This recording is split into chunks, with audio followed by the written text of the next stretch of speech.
Can we Yeah, can we react to the live version of that? I'm okay with it. Are Sure. you okay? I just want to see what the difference is too, because apparently the drum solo on this one on the live is just ridiculously good. Well, Okay. Yeah, sure. okay. I see, that's a huge difference already. Yeah. All right.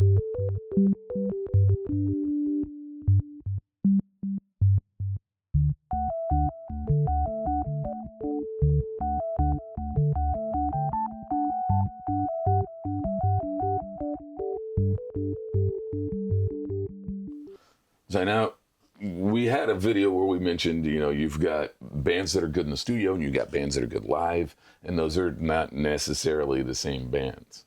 Again, Yeah. sorry, David Lee Roth. But then you've got bands, rare bands out there with the talent and capability to do both of those. So Band-Maid is a great example of that. Yes, they are.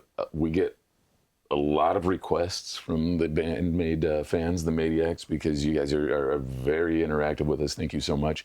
And sometimes we get a lot of requests for particular live versions. And just the variation between the two, like they're both wonderful.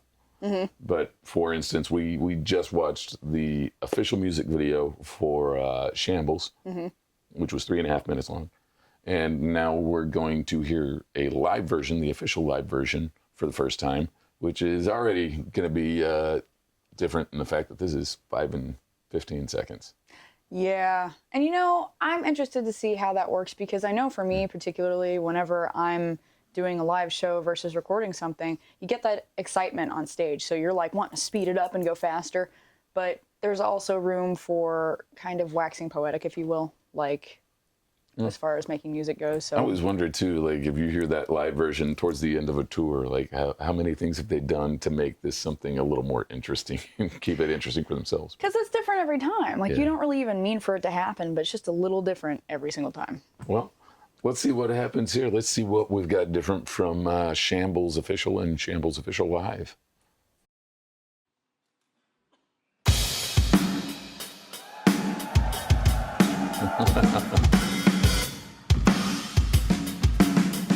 Way different, feel almost kind of funky. Hey.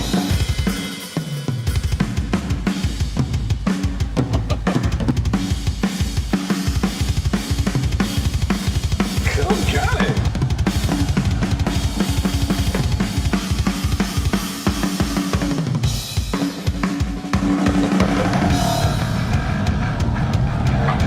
It's my life. So appreciates it.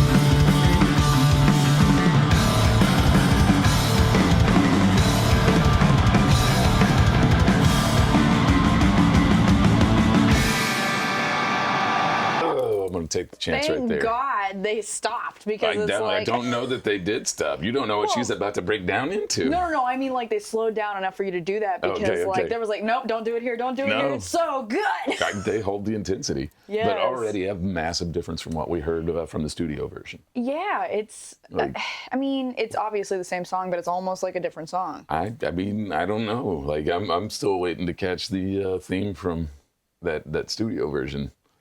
A great intro. I mean, Yes. obviously, huge difference from that intense but more muted intro from Kaname to kind of just tearing it up on the drums to begin with. I haven't really noticed. Do they change their maid outfits? Yes, they do. Okay, well, drummer's outfit on here is wicked. It's Yeah. really cool. Well, she was the one that made me pay attention to the outfits at first when we watched Alone, because Okay. she had like the fluffy bits come up, but she didn't have any sleeves, and I was like, that makes sense for the way that she's just. Yeah. But she still pulls it off with some sleeves, but Right? yeah, and kind of random, but the bass coming in right there with Misa reminded me of some Guns N' Roses. Yes. You Should Be Mine. The Oh, video they did, or yeah. the song they did for the Terminator 2, I Okay. think. But that it kind of had some of that same feel, like with that really exposed running bass. It was beautiful. And of course, I mean, No, I could see that. Nico coming in right there. Oof. I'd say the only other GNR that it made me think of was maybe Mr. Brownstone, kind of. A little bit of the bass in there, but I don't know that I've heard the song you're talking about. I'm gonna have Okay. to. Yeah, I'll give you a comparison at some point. Hold on, if I may. Terminator 2 was a movie with Arnold Schwarzenegger I know the Terminator movies. where he played a robot Listen. from the future. John Connor is really pissed at all of us right now for playing around with AI. I get it. I know the movie. No, I don't know that I've heard that song. Yeah. Thank you, wizard. Okay. I'm going to pull it back just a hair, a little overlap. We'll come back to... That's going to be your one- catchphrase. Just a hair. A March hair.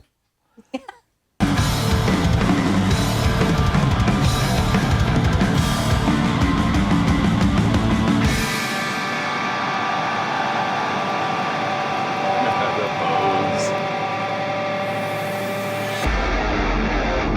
And the showmanship that comes with the talent. Oh, me.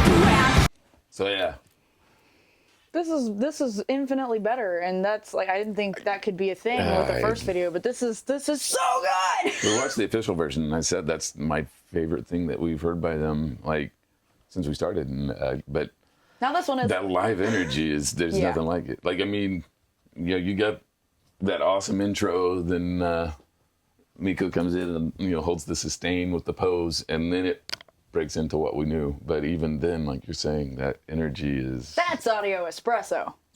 hey, concentrated. I like it. Yeah. Okay. Well, What comes after that? I'm scared. all right, let's stop you at espresso there, Bohemian Girl.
So just a quick mention, like I've probably talked about just about every member and how much I've appreciated something they've done, but I was just paying more attention to the lead singer Psyche in this bit, and like her power, she's great. Yeah, her she's really, really sustain good. and her projection. Mm-hmm. Yeah, I mean, and considering all the talent in this group, it takes a lot to stand up to that level. Yeah, And she's there doing it with just her voice. yes, like you've got this band that is just, oh God, no, it's poisoning me. Very much like, well, okay, this is where they stand apart from Rush, is they've got this amazing technical band, and Getty's voice is great. She's got a voice that really stands up with the band.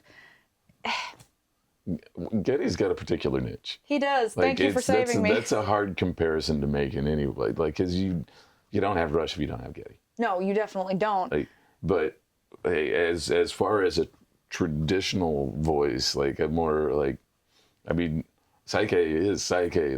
I don't really have a comparison to make singer wise, but they both have those really high ranges though. Yeah. Like nobody can sing like Getty as a dude that I know of. And they're like, oh, you do Getty? Like, well, I mean, his balls are kind of up there as far as the vocal department goes, so I got it. But yeah, she just gives these super powerful notes that just go, ah! It's like, holy shit, bro. Did you see any of her facial expressions too? No, I was jamming. I mean, fair, but like they're all like the performance, not just musically, but like the show that they're putting on. It's great. They're all in. Way better live. Like, holy crap, dude. We'll pull it back here to 320.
Lead singer's got fangs. Did you see that? I didn't. That was cool. She's a vampire. Those are her real teeth. Aw, that's cool. I wish I had vampire legs. That was not even remotely a waste of time. Like No. watching the same song in two different performances back to back. That was still A completely different experience altogether. Yeah. Like, same song, different vibes, just, we have to go see these ladies. We have to. This is so loud. Well, it's like that first version, the official version. I mean, as you would expect from a studio version, it's very well balanced. It's almost like a unified front, you know, moving all together, same rate, same pace, like making that single formation. Whereas the live version, with all the different energy that they're bringing and everything, is almost like surging waves. And Yes. at different points, you'd have different focuses and different pushes and pulls, and someone more to the front than the others. Is just kind of really Kind of like a duel. yeah, an opportunity for each of them to step forward. On And, guard! Who Yeah. says that anymore? I mean, I'm sure there's some fencing nerds out here who still enjoy that. Or LARPers, or Renaissance fair people. It's me. You know the Rennies are going to throw some on guards out there. Maybe. I mean, I can't really say a lot. That's a Scarborough Fair Cup. Ha! Nice. Yeah. Well, Fantastic. Indeed. Well, like, the first point I noticed, like what I was talking about with some pushed more than others, like when we watched the official video, you've got Kaname and Misa on that solo portion, and very well balanced, like kind of a just very well stitched in with each other on that. And I'm sure they gave close to the same performance on the live version, but the live version it seemed like Kaname was really pushed out there more. Yeah, a bit. Yeah, I mean I enjoyed that. That was fantastic. So thanks again to everyone who recommended Shambles. Yes, and thank you. Thank you to those who also recommended the live version. Yeah. So if you had to put one over the other. Live version, yeah. I'm biased though. I'm a musician myself, so like I know what it feels like on stage and in the crowd, and it's just kind of tuning into that while watching them do it. Typically, I'm gonna prefer that studio version. I Really? want the version you meant to put out. I want to know, like, how did you mean to represent yourself? But that live version was amazing. Yeah. The additions, the variation, the different energy of it. Yeah. Well, okay. Live. Like, if I've got the video to watch with live, that makes a big difference. I don't know. I'd have to just like look away and listen again. Well. Either way, they're just fantastic either way. Yeah. I'm still gonna say live though. Maniacs, thank you so very much. Thank you, thank you. Don't forget to like, share, subscribe, and Comment. Oh my God. We'll see you guys later. Share much Bye. love.